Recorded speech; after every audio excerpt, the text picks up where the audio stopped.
El término osteoartritis es de reciente acuñamiento porque al final del día se conocía como osteoartrosis hace muy pocos años y era considerado el desgaste normal de las articulaciones, una enfermedad crónica, degenerativa, etcétera.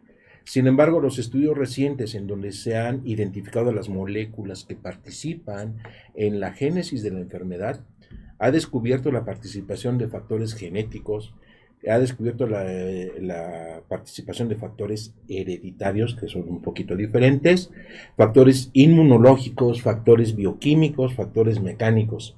Y se ha descubierto que la base real de la enfermedad es un proceso inflamatorio, del cual se desconoce la etiología, pero participan una cantidad de enzimas y de complejos inmunes que van a destruir la matriz extracelular del cartílago. Es decir, van a hacer que las células, el medio ambiente donde se desenvuelven, desaparezca y las células empiecen a morir. Se pierde el cartílago y empieza a rozar hueso contra hueso. Es importante decir que la prevalencia de la enfermedad aumenta con la edad, al igual que la severidad de la enfermedad. Bueno, México tiene un problema serio porque ocupamos un lugar preponderante en cuanto a obesidad. Y la obesidad es un factor que produce dos estímulos para producir osteoartritis. El primero, pues la masa grasa, que va a producir inflamación química. Y la segunda parte, pues el efecto mecánico sobre las articulaciones de carga. Esto es importante considerarlo, ya que la prevalencia real no se conoce y dependerá mucho de cómo se tomen los datos y cada estado puede tener algunas diferencias. Sin embargo, aceptando que en el mundo se habla de que la osteoartritis puede ocupar entre el 8 y el 16% en la población, pues estamos hablando que en México tal vez tengamos 14 o 15 millones de personas que tienen algún dato de osteoartritis. Y si a esto lo llevamos al concepto quirúrgico, estamos hablando que probablemente en México haya cerca de 1 millón de personas que requieren cirugía para osteoartritis, es decir, una artroscopía, es decir, una prótesis de rodilla. Pero la obesidad hace que esto esté creciendo y el envejecimiento de la población hace que tengamos más pacientes que están accesando a la edad en que van a requerir cirugía. La disminución de la masa muscular y el aumento de la masa grasa predispone a que la enfermedad se presente, ya que la carga se va a transmitir directamente en la articulación. Cuando tiene una buena masa muscular, las cargas que recibe una articulación van a estar distribuidas a lo largo de la diáfisis del hueso por el músculo y no solo les va a recibir la articulación. Claro. Esta parte es muy importante entenderla. Por otro lado, está cambiando la epidemiología. Igual que en las enfermedades cardiovasculares, antes decían que la mujer no tenía infartos. Hoy, con el ingreso a la vida laboral, al estrés y los niveles altos de cortisol, pues ya es muy parecida la prevalencia en este aspecto. Nosotros veíamos también que las mujeres padecían más osteoartritis que los hombres. Y es probable que fuera porque las mujeres estaban viviendo más que los hombres. Esta epidemiología probablemente cambie en el futuro. Y aún ahora sí, estábamos viendo que hace unos años hablábamos de 4 mujeres por cada hombre que padecía osteoartritis, sí. Y ahora se está hablando que son probablemente entre 2.5 y 3 mujeres por cada varón que padece la enfermedad. O bajaron las mujeres o subieron los hombres. Bueno, era de las dos cosas. Pero el aumento de la expectativa de vida y que hoy estamos viviendo más probablemente tenga que ver con esta situación. Aquí la disyuntiva es la siguiente. Como bien señaló el doctor, técnicamente los factores pueden ser congénitos, calidad de cartílago, etcétera, etcétera, etcétera. Pero en la actualidad, so pena, y no me quiero meter mucho porque lógicamente tú te vas a explayar en esto, los factores no nada más son de ese tipo, sino que en la actualidad estamos viviendo una situación también en extremos. Personas que hacen no nada más una actividad física o ejercicio o deporte, sino que manejan 3, 4, 5 o 7 deportes. Y otros que técnicamente, lógicamente no hacemos nada de ejercicio. En un aspecto es el sobrepeso y en otro caso es la sobrecarga. O sea, tenemos los dos extremos. Y los dos extremos que pues en la vida ningún extremo es bueno. Es bueno. Cuando el paciente tiene dolor, cuando el paciente tiene la rodilla inflamada, ese término tan popular de el derrame, se me derramó el líquido, cuando el paciente no tiene rígida la rodilla, las manos o la columna, estamos hablando de que la enfermedad ya tiene instalada durante varios años y el cuerpo le está diciendo con el dolor, oye, estás enfermo. Y la solución no es una pastilla para quitarle el dolor. Las personas sienten que la pastilla se lo va a solucionar. Y me llama mucho la atención esto, y si me permiten hablar un poco coloquial, reunión de fiesta, y está un amigo con otro platicando, y le dice, oye, mi carro tiene un ruidito que... llévalo con el mecánico, esos ruidos terminan mal y vas a gastar un dineral. Sí, y ando medio mal, me duele la rodilla. Pues tómate tal pastilla. Es decir, mucha gente se atreve a ser médico y no se atreve a ser mecánico. Entonces, esta conducta temeraria, que hay veces que raya en cuestiones muy graves, cuando la comadre dice, tómate esto por un año, y está la comadre tomándose la Naproxen por un año, y después cuando le tiene insuficiencia renal, la comadre pues, no dice, yo te la provoqué, ¿verdad? Entonces, todas estas cuestiones y todos estos mitos en el tratamiento de la enfermedad tienen que ver con ello, pero cuando va con el ortopedista y el ortopedista le dice, oiga, pues usted viene conmigo y ya es quirúrgico, dice, pues mercanchinfle me quiere operar para cobrarme. Opera todo. ¿Y qué es lo que pasa? Pues que en realidad la enfermedad está tan avanzada y se la ha estado tratando con sintomáticos que ni siquiera se ha dado cuenta del grave avance que tiene.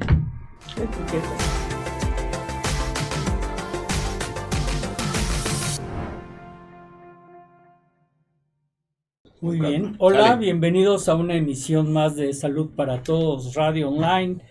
Los saluda su servidor, el doctor Jaime Kleiman, médico ginecobstetra que tengo mi base aquí en el Hospital Español y en el Hospital Ángeles de las Lomas.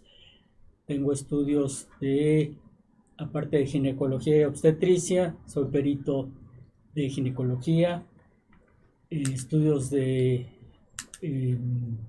maestría en ciencias médicas, y bueno, pues estamos transmitiendo desde el Centro de Investigación Dr. Alfonso Álvarez Bravo en el Hospital Español. Cabe mencionar que este es un programa sin fines de lucro y les presento a mi co-conductor, el doctor Ernesto Santillán Barrera, gran médico, traumatólogo y ortopedista de este hospital. Y bueno, pues nos pueden seguir por Facebook, YouTube, Instagram y TikTok como @Salud para Todos Radio, y escuchar los podcasts por Spotify, Anchor, Google Podcast, iTunes y demás plataformas digital como Salud para Todos Radio Podcast. Y el día de hoy, pues nos acompaña Entre Ortopedistas TV. ¿Verdad? Sí. Bien, el muy doctor buen día. José Jesús Pérez Correa, ya conocido por nosotros, pues que ha sido invitado en otras ocasiones, y bueno, pues nos ha dejado con un muy buen sabor de boca, y por lo mismo, pues bienvenido, qué bueno que nos acompañas otra vez. Vamos a hablar de osteoartritis. Nada más, casi nada. Y bueno, es un tema enorme, efectivamente. Y bueno, pues déjenme decirles que el doctor José Jesús Pérez Correa es cirujano ortopedista y traumatólogo en su práctica privada. Sus teléfonos, sus números van a pasar en el cintillo abajo, pero de todos modos al rato, si quieres, por favor, nos brindas tus datos.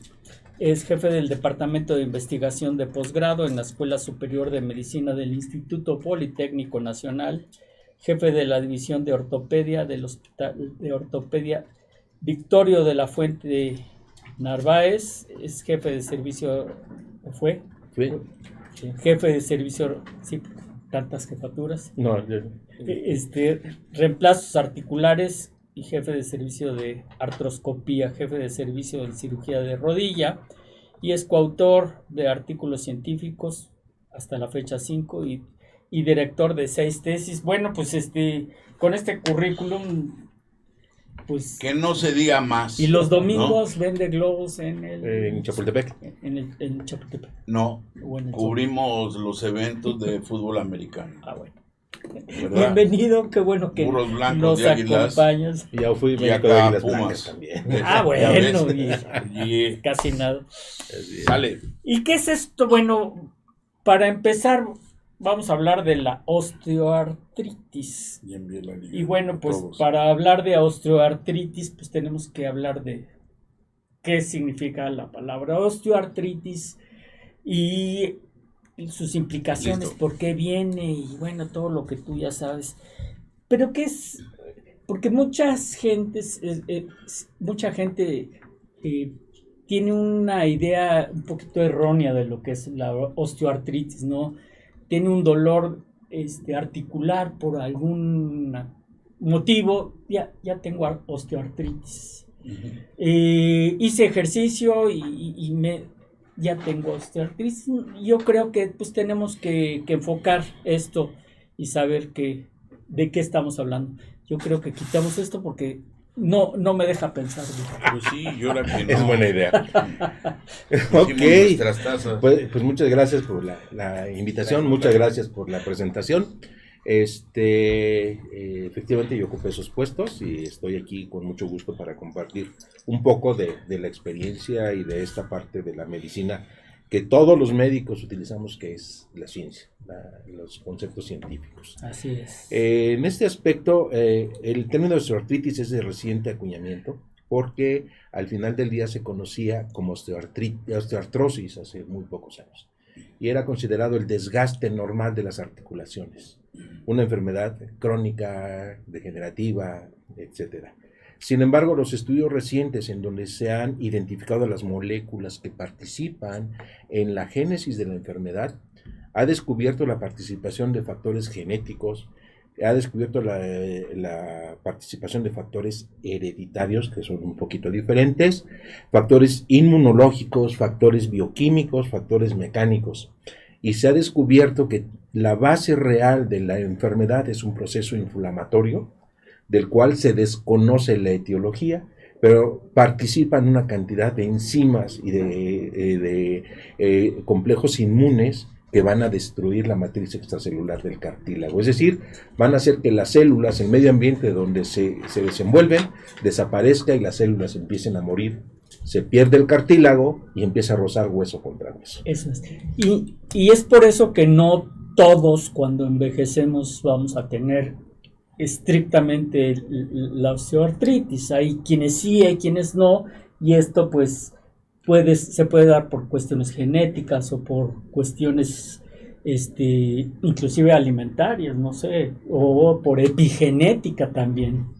Por supuesto, esta palabra es muy importante para la osteoartritis porque efectivamente el ser humano, incluso los estudios hechos en algunas momias y muy recientemente en este hombre de las nieves, Ozzy, se encontró que padecía de osteoartritis, tenía trastornos en las articulaciones y que... Y joven relativamente, ¿no?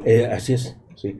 Entonces, la osteoartritis se ha relacionado y tiene como base primordial el proceso inflamatorio que, si me permiten de una manera muy grosera llamar químico, que produce el exceso de la masa grasa en el cuerpo humano, va a iniciar este modelo. Tan es así que la osteoartritis se ha integrado hoy como parte del síndrome metabólico.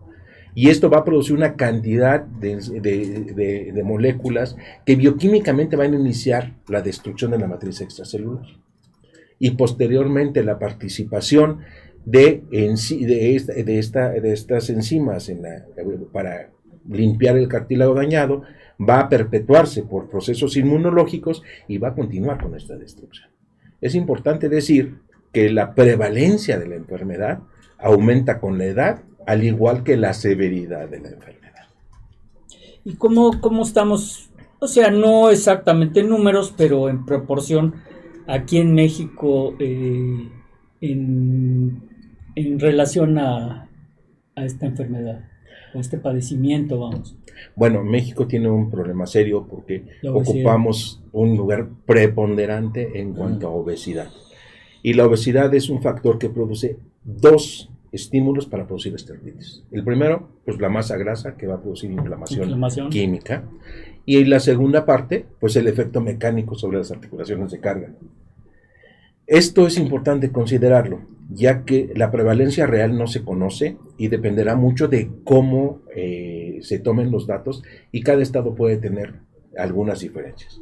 Sin embargo, aceptando que en el mundo se habla de que la osteoartritis puede ocupar entre el 8 y el 16% en la población, pues estamos hablando que en México tal vez tengamos 14 o 15 millones de personas que tienen algún dato de osteoartritis.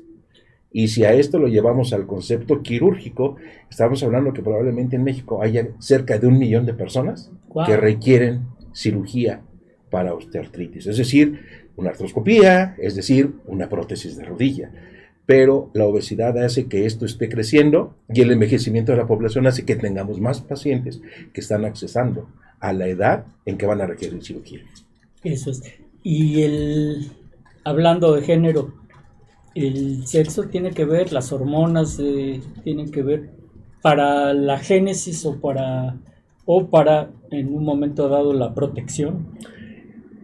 No existe como tal un estudio que nos diga que las hormonas funcionen como tal.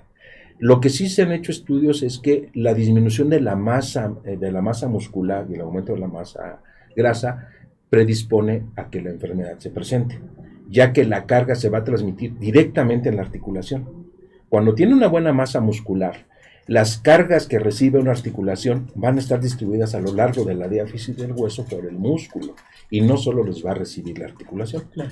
Esta parte es muy importante entenderla. Por otro lado, está cambiando la epidemiología.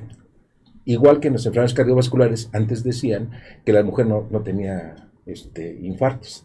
Hoy, con el ingreso a la vida laboral, al estrés y los niveles altos de cortisol, pues ya es muy parecida la prevalencia en este aspecto. Nosotros veíamos también que las mujeres padecían más osteoartritis que los hombres, y es probable que fuera porque las mujeres estaban viviendo más que los hombres. Esta epidemiología probablemente cambie en el futuro. Y aún ahora sí, estábamos viendo que hace unos años hablábamos de 4 mujeres por cada hombre que padecía osteoartritis, sí. Y ahora se está hablando que son probablemente entre 2.5 y 3 mujeres por cada varón que padece la enfermedad. O bajaron las mujeres o subieron los hombres. Bueno, era de las dos cosas.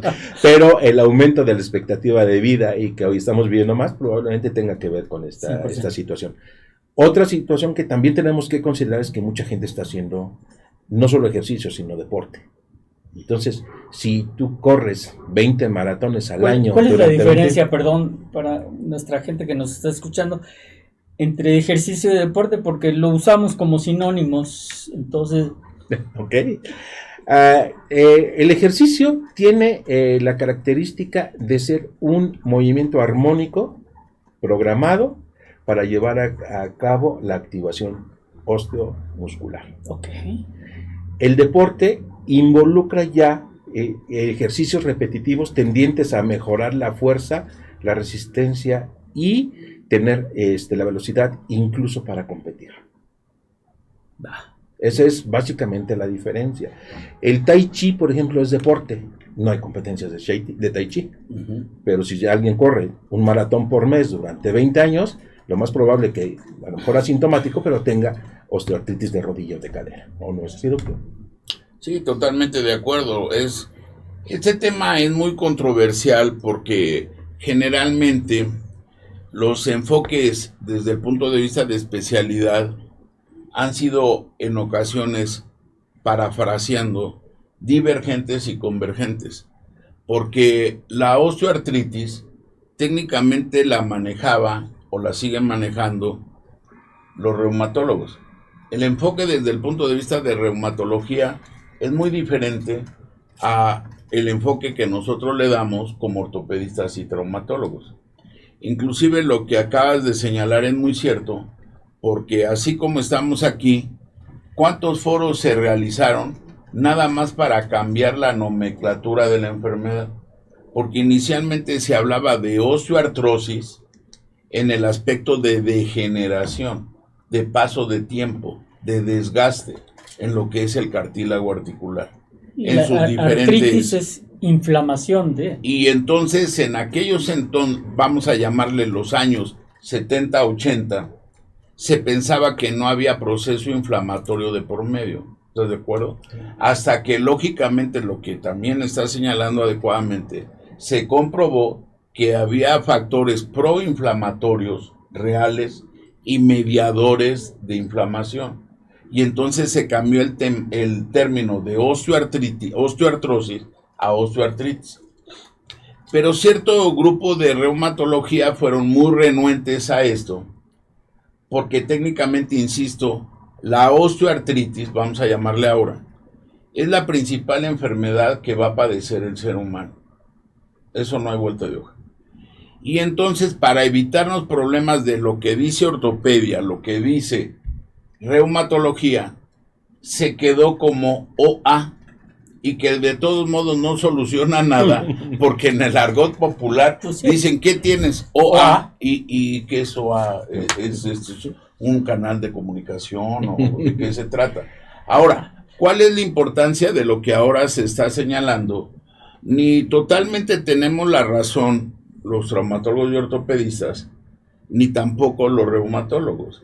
¿Por qué? Porque ellos pueden detectar la enfermedad, pero quienes, entre comillas, realmente la pueden solucionar, somos nosotros como traumatólogos y ortopedistas. Y generalmente por eso es mejor trabajar en equipo. Aquí la disyuntiva es la siguiente. Como bien señaló el doctor, técnicamente los factores pueden ser congénitos, calidad de cartílago, etcétera, etcétera, etcétera. Pero en la actualidad, so pena, y no me quiero meter mucho porque lógicamente tú te vas a explayar en esto, los factores no nada más son de ese tipo, sino que en la actualidad estamos viviendo una situación también en extremos. Personas que hacen no nada más una actividad física o ejercicio o deporte, sino que manejan 3, 4, 5 o 7 deportes.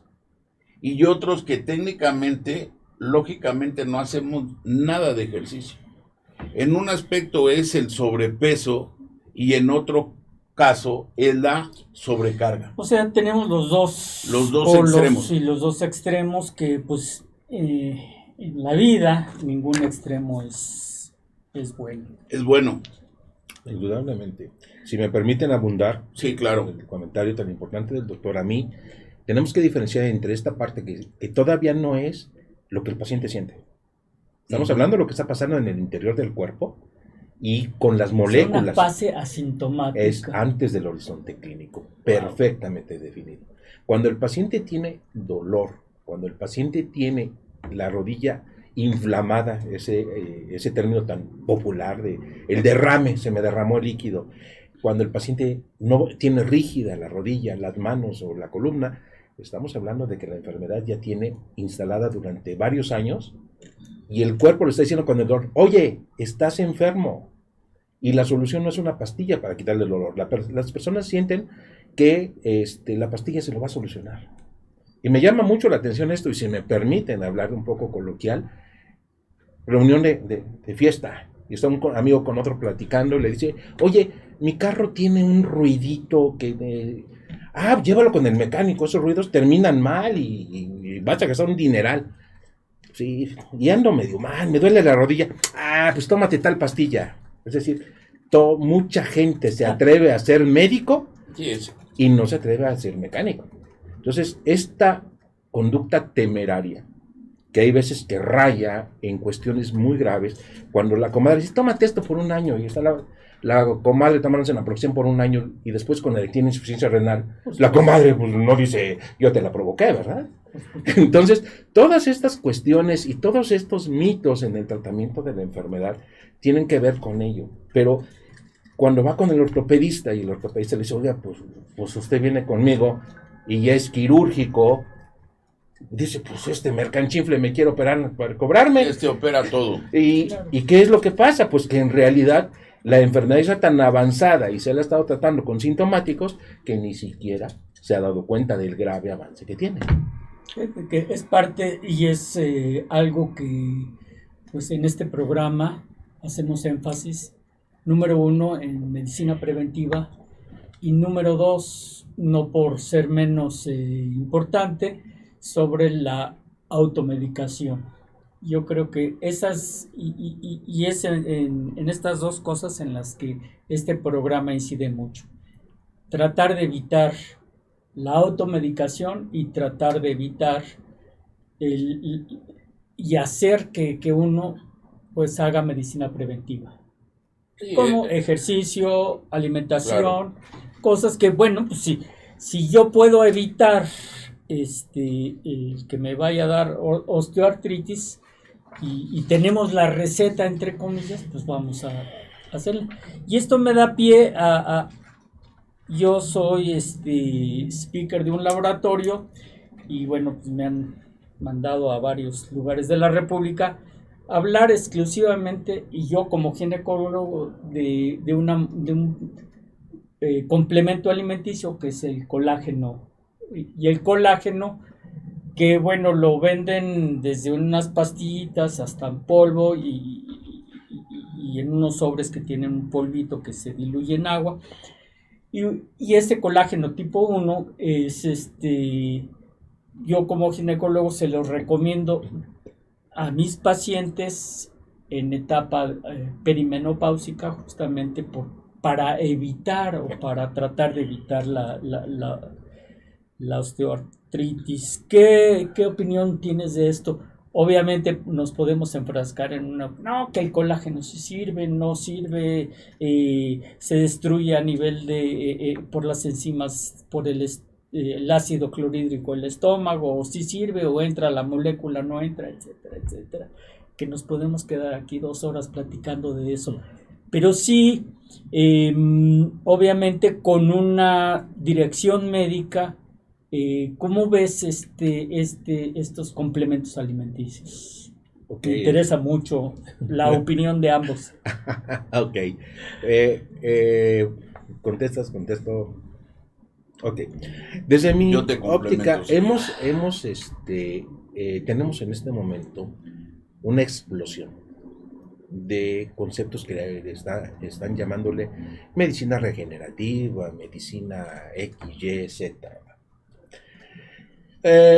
Se han retomado terapias que finalmente no han demostrado de manera puntual sus beneficios. ¿A qué me refiero con esto? La homeopatía, que ya en los estudios ha demostrado que tiene apenas un 4% mejor que el placebo, que es nada. No. Se ha vuelto los ojos hacia, por ejemplo, el uso de ozono, y que, bueno, pues también tiene pues alguna pequeña variación en los potenciales de óxido reducción del sitio donde se coloca. Se ha puesto los ojos en muchas terapias.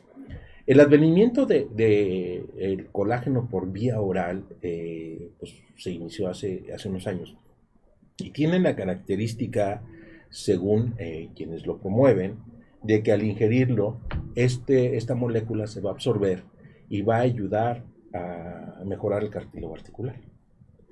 Alguna vez en un congreso alguien decía, pues le dimos el colágeno marcado y se concentró aquí en las articulaciones, miren, y yo me atreví a preguntarle, bueno, ¿y cómo hicieron para que el colágeno no se fuera a la piel, o no se fuera a la tráquea, o no se fuera... Y de hecho sí se va a la piel y se va las uñas, exacto, por supuesto.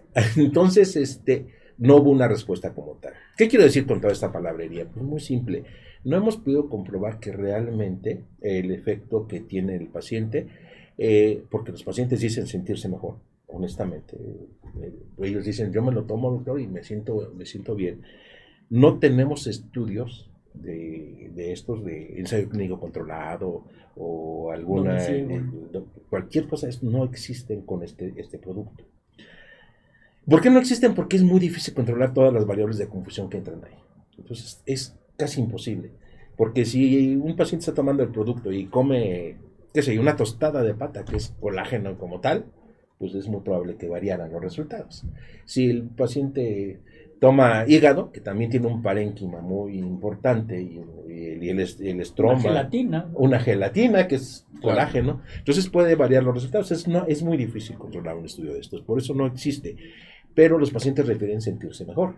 Entonces, yo puedo decir que no lo prescribo así como que de manera rutinaria, pero el paciente que se lo cita, se lo proporciono. Al final del día, la definición de la OMS en salud implica aspectos psicológicos, sociales y físicos. Aquí es interesante porque para las personas que nos están escuchando, y ahora sí que es como si estuviéramos jugando dominó, manejas la ficha y te la continúo. ¿Cuál es la diferencia entre colágeno hidrolizado y colágeno no hidrolizado? Bien, aquí dependerá de varios factores. Casi todos los colágenos que se utilizan en medicina, porque se utilizan en dermatología, se utilizan en medicina estética, se utilizan por vía intraarticular, se utilizan para hay colágeno tipo 1, tipo 2. De hecho, tenemos en el cuerpo 28 colágenos identificados. Exacto. Para empezar. Y los más importantes para el tema que hoy nos ocupa son el colágeno tipo 1 y el colágeno tipo 2. Ahorita mencionaré un poco de sus diferencias. Al final del día, todo el colágeno que se coloca dentro del cuerpo va a convertirse por la misma vía normal de destrucción que se llama catabólica en fragmentos denominados protocolágenos, que son incorporados por la parte anabólica para formar nuevo colágeno. Pero la vía oral no lo ha podido demostrar todavía de manera fehaciente. ¿Y qué es lo que sucede con el colágeno? Por ejemplo, el colágeno lo están utilizando para los rellenos que utilizan los cirujanos plásticos, los rellenos que utilizan los dermatólogos, y que han tenido buen resultado. Pero inyectado, dices. Inyectado. También existe colágeno de origen porcino que se utiliza en otros aspectos. Más adelante me voy a detener un poco en el tratamiento de la osteoartritis para hablar sobre, en particular, este tipo de moléculas y de lo que hoy le llaman viscosuplementación. Pero son 28 tipos de colágeno y nosotros estamos utilizando el colágeno tipo 1. El colágeno tipo 1 tiene la característica de detener el proceso catabólico que está exagerado en estas, su expresión, o los genes que expresan estas enzimas están sobreexpresados y están destruyendo tejido. Entonces, el colágeno tipo 1 es el colágeno reticular, el colágeno duro, el que se produce de la fibrosis, de la cicatriz, pues. Entonces, ¿qué es lo que hace al ponerlo? ¡Pum! Ya se cicatrizó, me detengo. Y el proceso inflamatorio químico se detiene y ralentiza la inflamación clínica. Entonces, con esto se ha logrado pues que disminuyan las arrugas, se ha logrado pero estoy hablando del inyectado. Del tomado, la gente dice, y es lo que me ha comentado, doctor, me crecen las uñas, doctor, ya no tengo la piel reseca. Incluso alguna paciente me dijo un día, mire doctor, ahora me tengo las canas al revés, lo blanco me queda arriba y ya me está saliendo pelo negro. Ah, pues qué padre, porque pues esto va a ser un fenómeno espectacular. Uh-huh. Entonces, el colágeno se le han atribuido muchas propiedades, pero como bien dices, pues está en las gelatinas, en la grenetina es colágeno, en la pata que es colágeno, en el hígado de res, en el hígado de pollo y pues por supuesto en el colágeno hidrolizado, que no es otra cosa que someterlo a una digestión con una enzima para que se rompa. Sí, de acuerdo. Esto es sumamente importante porque volvemos al enfoque. En el aspecto de la osteoartritis, y no porque nosotros, al igual que tú, en la ginecología y obstetricia, son dos especialidades en una. En el caso de nosotros, la ortopedia y la traumatología son dos especialidades en una. ¿Cuál es la circunstancia cuando te enfrentas a lesiones? Y es sumamente importante lo que acabas de señalar, porque no es lo mismo un cartílago articular, hialino, elástico, a lo que es un fibrocartílago. Cuando yo empezaba mi formación en reumatología, a la par en trauma y ortopedia, generalmente se pensaba que en 10 años se podría controlar el cartílago. De esto te estoy hablando más o menos en los años 90. Y sin embargo pasan los años y si te das cuenta no es así. Ahora, ¿por qué es interesante? Porque en el Hospital General de la Ciudad de México, en paz descanse, el maestro Gabor Cátona, fue uno de los primeros en editar libros sobre este tema de osteoartritis y hasta inclusive enfocado a una de las articulaciones que más se afecta, que es la rodilla. Y hasta inclusive parece paradójico porque siempre hemos fomentado aquí la reflexión y el estudio profundo en relación a un problema. El primer manual hasta inclusive de artroscopía en nuestro país fue editado y realizado por un reumatólogo, que fue en paz descanse el doctor Javier Robles Gil. Ahora, ¿por qué lo señalo? Porque nosotros desde el punto de vista de ortopedia tenemos que valorar, al igual que el reumatólogo, porque si ahorita aquí estuviera, una exploración organizada y sistematizada de la cabeza hacia los pies. El reumatólogo también lo hace. Y hasta desde el punto de vista como una élite en medicina interna, se enfoca a diferentes tipos de exploraciones asistidas. La gran diferencia con el ortopedista es que nosotros hacemos un estudio sobre la marcha. Y el estudio de la marcha es sumamente importante porque pareciera, entre comillas, un dicho de nuestras bisabuelas, que muchos problemas que nosotros tenemos en rodilla, columna, cadera, viene porque pisamos mal. Allí es la primera variable que no tiene el enfoque el reumatólogo al que nosotros tenemos. Ahora, ¿a qué se suma esto? Otro aspecto sumamente importante y que cuesta mucho trabajo corregirlo es ese tabú de que todos tenemos una pierna más larga que la otra. Y entonces a eso se le llama dismetría. Si tenemos una dismetría, la situación de transmisión de carga en las principales articulaciones de este tipo, que son rodillas, cadera, articulaciones sacroiliacas y columna, se ven afectadas. Ahora, si nosotros sumamos a eso lo que señalabas inicialmente, el aspecto de obesidad, aumenta la sobrecarga real. Hay estudios muy interesantes porque dependiendo del peso que tengamos, en la fase de nosotros de despegue, lógicamente la articulación llega a cargar 2 o 3 veces más que la que está en ese momento flotando. De ahí que las manifestaciones más frecuentes de la osteoartritis, a diferencia de la artritis reumatoidea, que es en las manos o extremidades superiores, en el caso de la osteoartritis generalmente varía en orden de frecuencia, pero es rodilla, cadera y columna. Ahora, para que te explayes un poco más en estos aspectos, la diferencia que tenemos con el colágeno, hidrolizado, no hidrolizado, o algún otro tipo de medidas para control de esta enfermedad que es la osteoartritis, es en el sentido de que nosotros, como todas las áreas médicas, clasificamos el grado de daño de una articulación. ¿Estás de acuerdo? Sí. Generalmente se utiliza una de 0, que no tiene ningún daño, a un daño severo, que es el grado 4. ¿Por qué siempre proliferan mucho las medidas, ya no desde el punto de vista de prevención, sino paliativas, y por lo cual no hay tantos estudios con este tipo de productos, como puede ser colágeno hidrolizado, no hidrolizado, extractos de el aguacate, etcétera, etcétera? Porque desde el punto de vista real, y que eso se ha solucionado, normalmente si hay un deterioro articular, nosotros lo tenemos que comprobar. Y normalmente en ocasiones nuestro arsenal o herramientas de diagnóstico son las simples radiografías. Y en las simples radiografías podemos ver el espacio articular y lo que hay a nivel arriba y abajo, justa articular, y que técnicamente, cuando efectivamente, como bien lo señalaste, los estadios ya están muy avanzados, en ocasiones se propone algún tipo de procedimiento invasivo.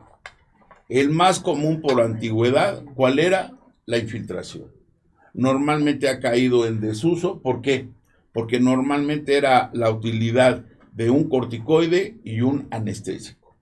Eso ha evolucionado y ahora, como bien lo señalaste, se utiliza lo que en medicina se denomina la viscosuplementación, que va en base, y no porque admire de dónde vienes, que es el Instituto Politécnico Nacional, y que es una de las instituciones de educación que desde hace mucho tiempo tiene instituida como materia y estudios de posgrado la medicina del deporte.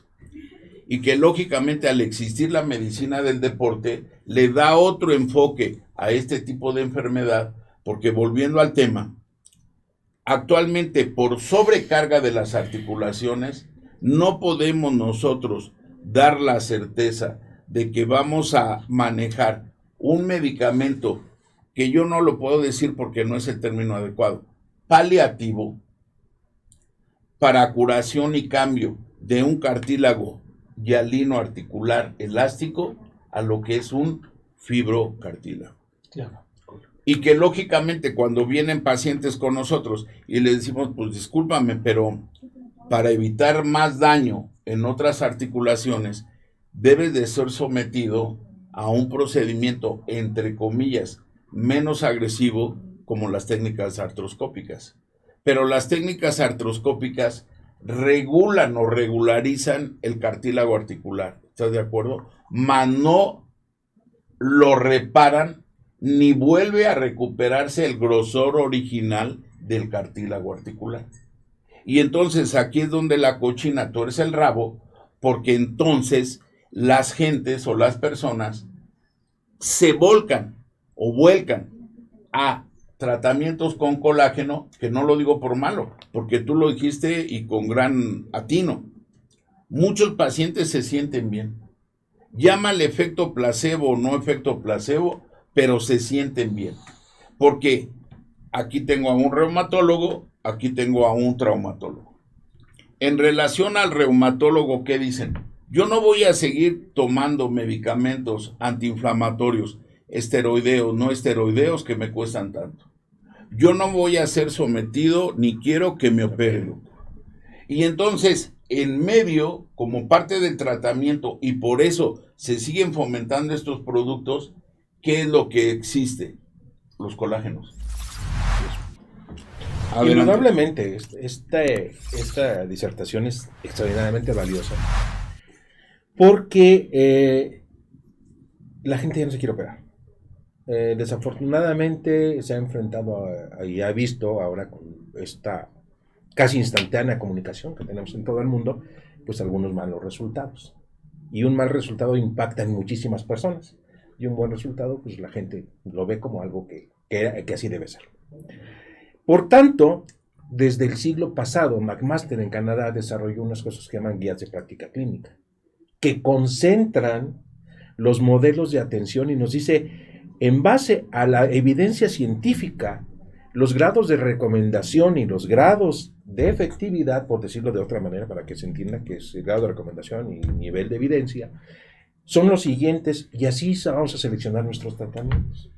En México teníamos la parte del Centro Nacional de Excelencia, que junto con el IMSS, Salubridad, el Politécnico, etcétera, crearon las guías de práctica clínica. ¿Y por qué toco este punto aquí? Porque el doctor ha traído a la mesa los colágenos.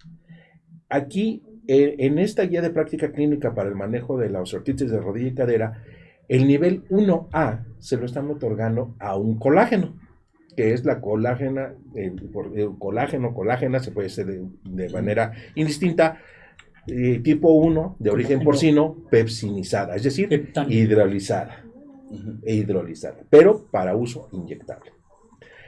¿Qué es lo que sucede? Este es un producto que orgullosamente fue desarrollado aquí en México y que tiene una característica esencial. Es un cicatrizante de la matriz extracelular. Cuando nosotros lo colocamos, a diferencia de lo que sucede con otras cosas, por ser colágeno tipo 1, inmediatamente va a inactivar a las enzimas que destruyen la matriz extracelular, que son las metaloproteasas. Y va a inhibir la acción de las interleucinas que mencionamos en el otro programa, la interleucina 6 y la interleucina 1, con lo cual bloqueamos ese proyecto. Al inactivar estas, las enzimas, las interleucinas que perpetúan el sistema y que son la autoinmunidad, que también son números, 17, 24, 23, también se detienen. Es decir, se ralentiza, se hace más lenta la progresión de la enfermedad, pero no, así es, pero no tenemos forma de curarla. Y una vez que está ahí en la articulación este producto, pero no prospera. Exacto, lo hacemos más lento. Y este producto tiene especial interés en aquellos pacientes que no podemos operar. ¿Cuántos pacientes cardiópatas que lo mandamos con el cardio dicen, no lo operes porque pues no vas a perder? Entonces, sí, claro, esto es muy valioso para ellos. Y cuando se empezó a utilizar, pues se vio el beneficio en los otros pacientes, porque además, pues se demostró no solo que inhibe estas enzimas, sino que también participa, de alguna manera, al ser degradado, en la reparación de la matriz con esos protocolágenos. Muy bien. Claro. Pues tenemos varias preguntas de nuestro auditorio. Muchas gracias. Tenemos aquí unas, dice, doctores, buen día, gracias al doctor Correa por la invitación a ver este interesante programa. Es Aida Teresa. Doctores, buen día a mis doctores favoritos. Bien. Yo tengo una pregunta. ¿Cuál es la diferencia de osteoartrosis a la osteoporosis? ¿Es lo mismo? Pues obviamente no. ¿Y cuál es la más grave y quién la produce más? Gracias, María J. Tengo esto. María José. Y tengo otros si quieres, o nos vamos con eso. Con esta. Osteoartrosis es un término que se utilizaba hasta hace relativamente 8 o 10 años para designar al proceso de destrucción de la matriz extracelular y la apoptosis del cartílago. Esto hacía que se perdiera la altura del espacio articular, y a pesar, esto va a ser un dato interesante que quiero poner en la mesa, de que desde 1940, Kilgren y Lawrence demostraron a través del estudio de 10.000 radiografías que la presencia de osteofitos, de picos de loro en las articulaciones, era una manifestación de inflamación crónica. Entonces, la enfermedad articular degenerativa se llamaba osteoartrosis. Uh-huh.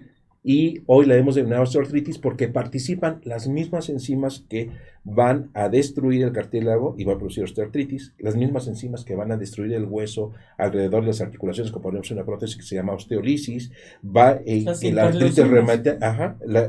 artritis reumatoide, la artritis psoriásica, pero que se expresan de una manera diferente los genes en cada una de estas enfermedades. Muy bien, muy bien. Y la osteoporosis es la pérdida de trabéculas del hueso. El hueso que tiene, y es otra entidad, vamos a llamar. Totalmente. Doctores, buenos días, gracias por tocar estos temas tan interesantes. Es muy importante aclarar qué ocasiona la osteoartrosis, porque todo lo minimizamos y no le damos la importancia que se debe hasta que ya es tarde, y bueno, ya lo tenemos. Doctores, ¿cómo saber qué ejercicio es mejor para uno? Gracias, dice Ana Laura. Y yo tengo otra pregunta que, bueno, quizás tenga que ver con esto. Estabas hablando de la dismetría y estábamos hablando de cargas, pues todo, vamos a hablar de la física, porque pues parte de las cargas y todo tienen que ver con la física, ¿no? Vectores de fuerzas para un lado que jalan para el otro, es como jalar la cobija de un lado y pues nos le quitamos del otro lado y así, en fin. Pero ¿qué papel puede jugar o juega los zapatos o los zapatillas, como dicen los españoles, los tenis, al hacer cierto ejercicio? Porque nosotros vamos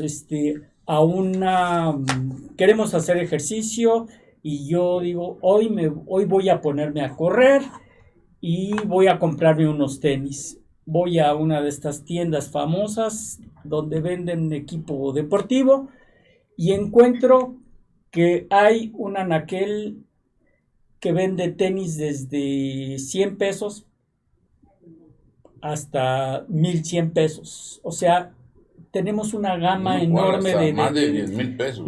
O hasta más, no, obviamente, Sí, claro. sí, o sea, una gama enorme. ¿Cómo sé yo cuál es el bueno para mí para hacer ejercicio y para que mi ejercicio que yo vaya a hacer no vaya a afectarme a mis rodillas, a mi columna, etcétera, etcétera? ¿Tiene que ver o no tiene que ver? ¿O ya me estoy saliendo del tema? No, has tocado un punto muy álgido. Sí, claro. Sí. Lo primero que quiero manifestar es que hoy ya las maestrías y las especialidades de medicina del deporte ya no se llaman así. Ahora se llaman maestría en ciencias del movimiento, el deporte y la danza. Y la prescripción de ejercicio. Es muy complejo porque cada uno tiene su característica Claro. muy especial. Y no es Como que motivo- son aristas, ¿no? Así es, sí. O sea, son diferentes caras del cubo Exacto. que le estamos. Entonces, cuando alguien pretende hacer ejercicio, pues lo general, ay, pues correr, ¿qué? Voy, compro mis tenis y me echo a correr. Exacto. Pero los fabricantes de tenis han producido una gama sobre todo de suelas, muy variada, en que dicen que pues el pie pronado y el pie supinado, y hay alguien ahí con una maquinita y dice, tú necesitas estos, pero ni es O médico. plantillas. Así es. Y ni es médico, ni es nada. Es un técnico que a lo mejor ayer estaba vendiendo hamburguesas, y no porque esto sea peyorativo, y lo contrataron y le dijeron, vente y tú vas a hacer esto, ¿no? Entonces, esa parte es bien difícil, porque la mecánica del pie, el pie mecánicamente es una maravilla geométrica y mecánica. Y si nosotros le alteramos un poquito ahí, el paciente va a sufrir en las rodillas, en las caderas, en la columna lumbar y en la columna cervical. Por supuesto. Entonces, ¿quién debe prescribirlo? Sobre todo si nosotros tenemos un antecedente de pie plano o tenemos incluso principios de los que llaman juanete, Alux valgus, o que si tenemos un pie que desgastamos más el zapato sobre la barra lateral, tiene que ser un ortopedista, que es el que conoce la mecánica. Y para poder prescribir el tipo de suela que va a usar. No se trata nada más de que amortigüe, no se trata nada más de que tenga menor impacto, que al final del día, si tiene mala técnica, ningún tenis le va a servir. Y lo más importante, que le van a someter a carga, porque si le meten, ¿quién es antepié pronado y necesita esta carga? Y le meten una cuña enorme para voltearle el pie y que cargue sobre la barra lateral. Y entonces el paciente que tiene un apoyo va a tener un apoyo en la barra externa y va a cargar otro lado de la rodilla, y cada vez que apoye la columna se va a mover y va a tener repercusiones. Entonces, mi respuesta no es muy complicada. Tiene que ir con un ortopedista para que analice su marcha, como bien decía el doctor, y Sí, claro. que los factores determinantes de la osteoartritis, si tiene las rodillas en varo, no va a usar la misma plantilla, aunque tenga el antepié pronado. Si le pongo más carga en varo, la rodilla se va a desgastar más rápido. Si el paciente tiene genovalgo, que es muy común en las mujeres, y le meto que, ay, pero fíjate que tú tienes tu antepié supinado, hay que meterte una cosa, más rodillas en X va a tener. Sí, y bueno, yo traigo esto porque, o sea, la experiencia que yo tengo es que me recomendaron hace mucho tiempo, ahora sí que en mi último viaje a España, un lugar ahí en España donde vendían zapatillas. Y entonces, uno podía llegar y comprar por unos cuantos euros, escoger, o sea, la gama enorme que había. Pero ellos ofrecían un estudio, y un estudio en el que era, o sea, le hacían un estudio. Me acuerdo que yo me hice este estudio, me pusieron en no sé cómo se Plantoscopio. llama, plantoscopio para ver cómo era mi pisada, me pusieron a caminar, me pusieron algo para ver cómo balanceaba, etcétera, etcétera. Finalmente me dijeron, de este número de acá para acá, esto es lo que te conviene a ti. Finalmente yo dije, bueno, puede ser los Essex o pueden ser los Joy no sé qué, o los Adidas, aquí están, pero de este tipo. ¿Por qué? Porque tu pisada es así, asado. Y los usé muchísimo tiempo y hasta la fecha me ayudaron. Y bueno, pues ahorita que ya no corro porque tengo una pequeña hernia de disco y me dedico a hacer otra actividad. Pero a lo que voy es que ese estudio yo, hasta donde sabía, ya tiene muchos años, no lo había en México. Tengo entendido que ya hay en México estos estudios, pero si mi ortopedista es el que me va a dictar qué tipo de tenis voy a usar yo para evitar este tipo de problemas, tanto a nivel de rodilla como a nivel de columna lumbar y cervical, pues ya tengo un paso adelante. Y no es como que yo llego y efectivamente el que vendía el día de ayer tortas, ahorita me va a diagnosticar y me va a decir, este es el que tienes que comprar, porque pues él le van a dar una comisión por vender quizás el más caro. Indudablemente. Aquí también es importante, y el doctor con su experiencia también en medicina del deporte no me dejará mentir, una cuestión que debe considerarse en todo esto es la intensidad y la frecuencia con que se realiza el deporte. Y las características propias del individuo. Porque si hablamos de intensidad y de frecuencia y de genética, pues los tarahumaras corren distancias fenomenales y con unos guaraches que nada tienen que ver ni con las marcas comerciales tan conocidas que hay por ahí, con 3 rayitas o con una palomita o con lo que sea, y que corren distancias fenomenales y que, claro, pues en muchas ocasiones no los descalifican porque no usan esto. Claro. Y son gente que tolera grandes cargas. De hecho, debo decir algo que afirma lo que el doctor nos decía hace un rato. Nosotros permanecemos durante nuestra marcha aproximadamente el 60% del tiempo parados en un solo pie. Y solo el 40% en los dos pies. Claro. ¿Qué sucede si tenemos que innovar o qué sucede si tenemos que innovar algo? Pues que vamos a tener una mayor carga y en el sitio donde se concentran las fuerzas va a empezar la lesión de cartílago y toda la cascada de la que hemos hablado. Esto es sumamente importante porque, como todo en la vida, yo pienso que el gran error es irnos a los extremos. En alguna ocasión en la formación profesional, algún profesor nos señalaba, cuando tú recuerdas lo anterior y piensas que fue lo mejor, ten cuidado porque ya son datos de que estás entrando a una etapa senil. Y le decía, ¿por qué? Porque en un momento dado, insisto, lo anterior se piensa que ya no tiene que ver nada con lo actual. Y en realidad lo que se debe de hacer, como se ha fomentado en nuestra especialidad, es hacerlo todo interactivo, congruente y lógicamente multidisciplinario. ¿Por qué lo señalo? Volviendo al tema de los colágenos, ha evolucionado porque tú señalaste hasta los aspectos de estudios en el mamífero que normalmente se asemeja más al ser humano, que es el cerdo o el puerco, como le quieran llamar, o el chancho, como dicen en Sudamérica. Pero sin embargo, los primeros productos que salieron al mercado y que era casi como un ritual prescribirlos, vienen desde los años 90 con los famosos supositorios de Artilan y supuestamente eran extracto de cartílago del caballo y que era un ritual porque técnicamente los tenías que prescribir en la noche. No podías colocarte el supositorio en la mañana. Por eso esto es un aspecto casi mágico, religioso, ritual, que va en relación a lo que tú señalas. En la antigüedad, en la evolución de los servicios médicos de salud en nuestro país, existió lo que se llamó el Instituto Nacional de Rehabilitación. Sí.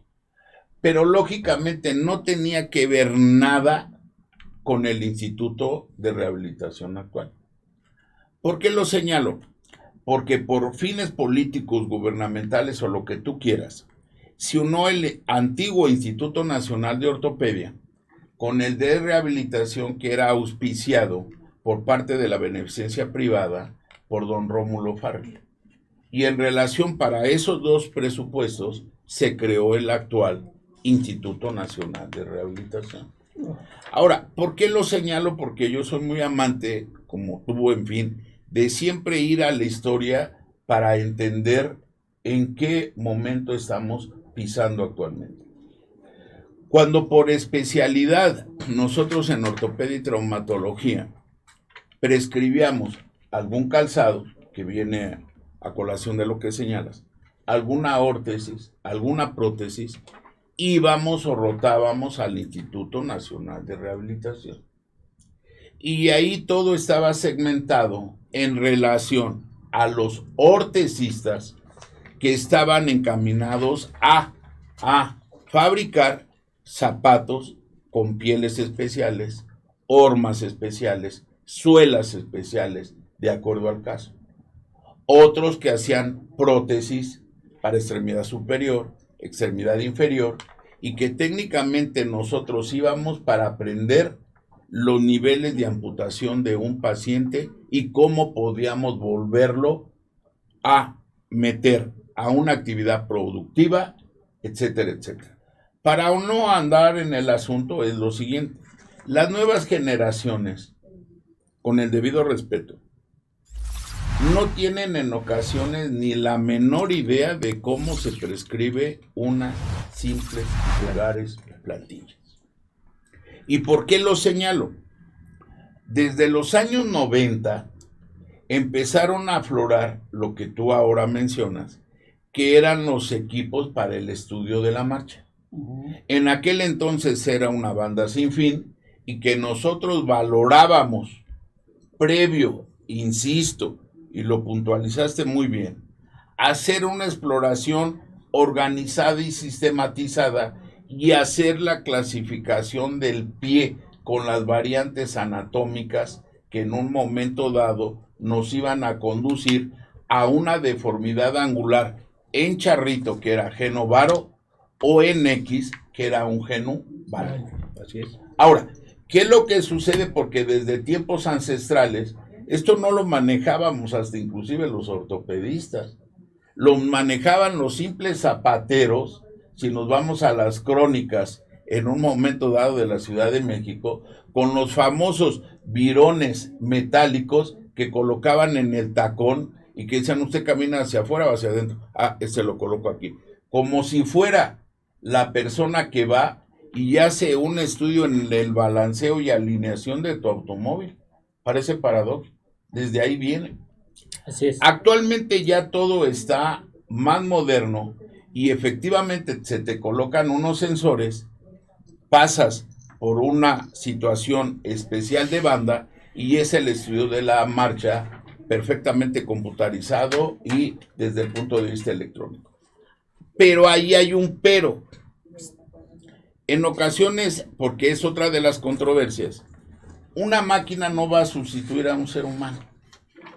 Porque cuántas veces hemos visto en nuestra consulta personas que traen plantillas o calzado como el que tú mencionas, pero no se tomó en cuenta la longitud de la extremidad.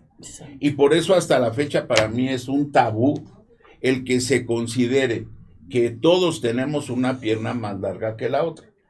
A manera sencillita, para que ahondes en el comentario, 1 milímetro es 1 grado.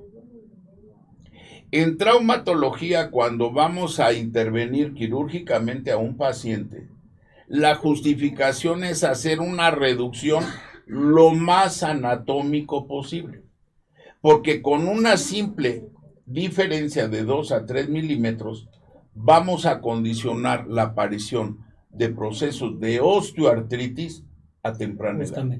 Entonces, ¿cómo puede ser posible que toleremos a personas que tienen dismetría de 5, de 6, de 10 milímetros sin que hagamos la corrección adecuada? Por eso, como se dice vulgarmente, el estudio de la marcha computarizado no excluye la evaluación ortopédica adecuada. Así es. Adelante. Muy buen punto. Uno de mis maestros, el doctor Aguilar Casas y el doctor Rodríguez Esquius, cuando yo era residente de primer año, me recomendaron leer un libro que se llama Marcha Normal y Patológica de Du Croquet. Maravilloso libro, pero pesado de leer. Muy, muy bonito. Sí, efectivamente hay mucho de lo que podríamos hablar solamente sobre zapatos y suelas. Es muy, muy importante este punto, porque las articulaciones de carga hoy hemos avanzado mucho.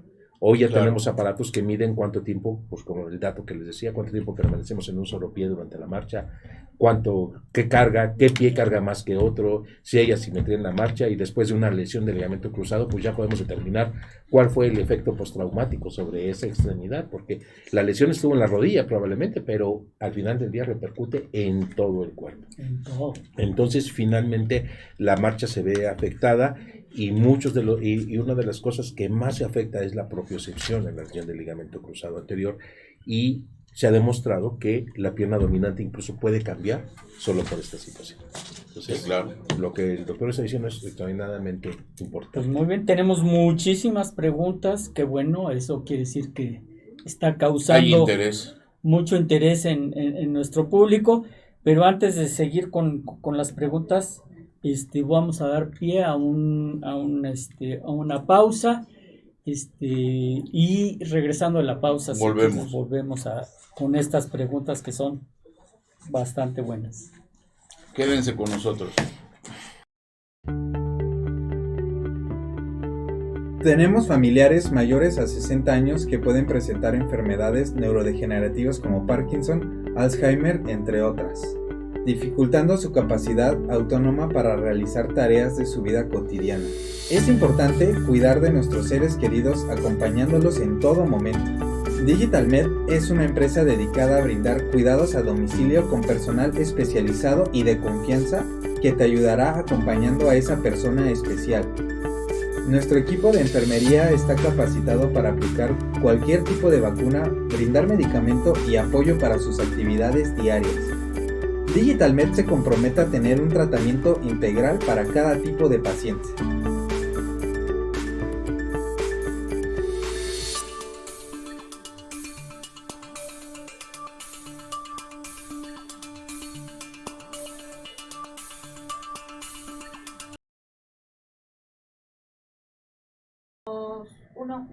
Bien. Pues nuevamente con ustedes, aquí hablando sobre osteoartritis. Estábamos con el doctor José Jesús Pérez Correa, y estábamos ahora sí que hablando tras bambalinas de la importancia de este tema y de las aristas que puede llegar a tener, y obviamente pues es un tema que pues en 2 horas que tenemos de programa no lo vamos ni vamos a terminar de esclarecer todo. Tenemos muchísimas preguntas de nuestro público, tenemos algunas también saludos de todos, y si gustas pasamos algunas preguntas. Okay. Dice, doctores, ¿qué tiene que ver el ácido úrico y la osteoporosis y la osteoartritis?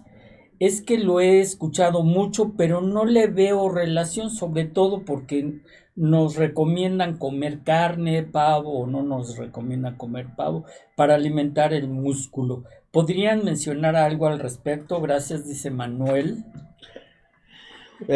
Bueno, Manuel, la respuesta no es sencilla. La elevación del ácido úrico en sangre forma parte del síndrome metabólico. El síndrome metabólico está relacionado con la obesidad y la resistencia a la insulina. Por tanto, además, me regreso un momento, la osteoartritis ya forma parte del síndrome metabólico. Por tanto, ciertamente hay alguna relación en este aspecto. y la regulación respecto a las carnes rojas y el tratamiento de la hiperuricemia, que así se llama, la elevación del ácido úrico en la sangre, es motivo de que asista al médico para que sea controlado. El ácido úrico sí va a fomentar y se ha convertido incluso en algunos estudios hechos en Inglaterra y en los Estados Unidos como un factor que puede calcular el daño renal que se puede tener por efecto de la prediabetes, que es en realidad el síndrome metabólico. Claro. Entonces, sí puede tener relación, pero hasta que el paciente desarrolle gota. La gota y la hiperuricemia son un poquito diferentes. La gota es el depósito de cristales en el interior de una articulación o en el espesor de un tendón. Eso se llama gota y requiere de tratamiento específico por el reumatólogo, por el ortopedista o incluso por el médico internista. Okay. La osteoporosis es la disminución de las trabéculas y esta disminución va a generar, por supuesto, que la calidad ósea disminuya. Y cuando esta osteoporosis se da alrededor de las articulaciones, va a producir una concentración de las fuerzas y una aceleración de la osteoartritis. De grosso modo es lo que estamos tratando en la etiología de la enfermedad. Muy bien, muy bien. Aquí hay una cuestión que bien lo señalaste y que hay que puntualizar, porque lamentable o afortunadamente estamos jugando con la mula de 6 o por el lado de los 3, porque no estamos complementando, o en este caso, y cuidado si te menos, ahorca, ¿no? Por eso aquí no se puede mover el doctor Jaime, porque estamos a un lado dos reumatólogos. ¿Estás de acuerdo? Y no lo podemos ejecutar.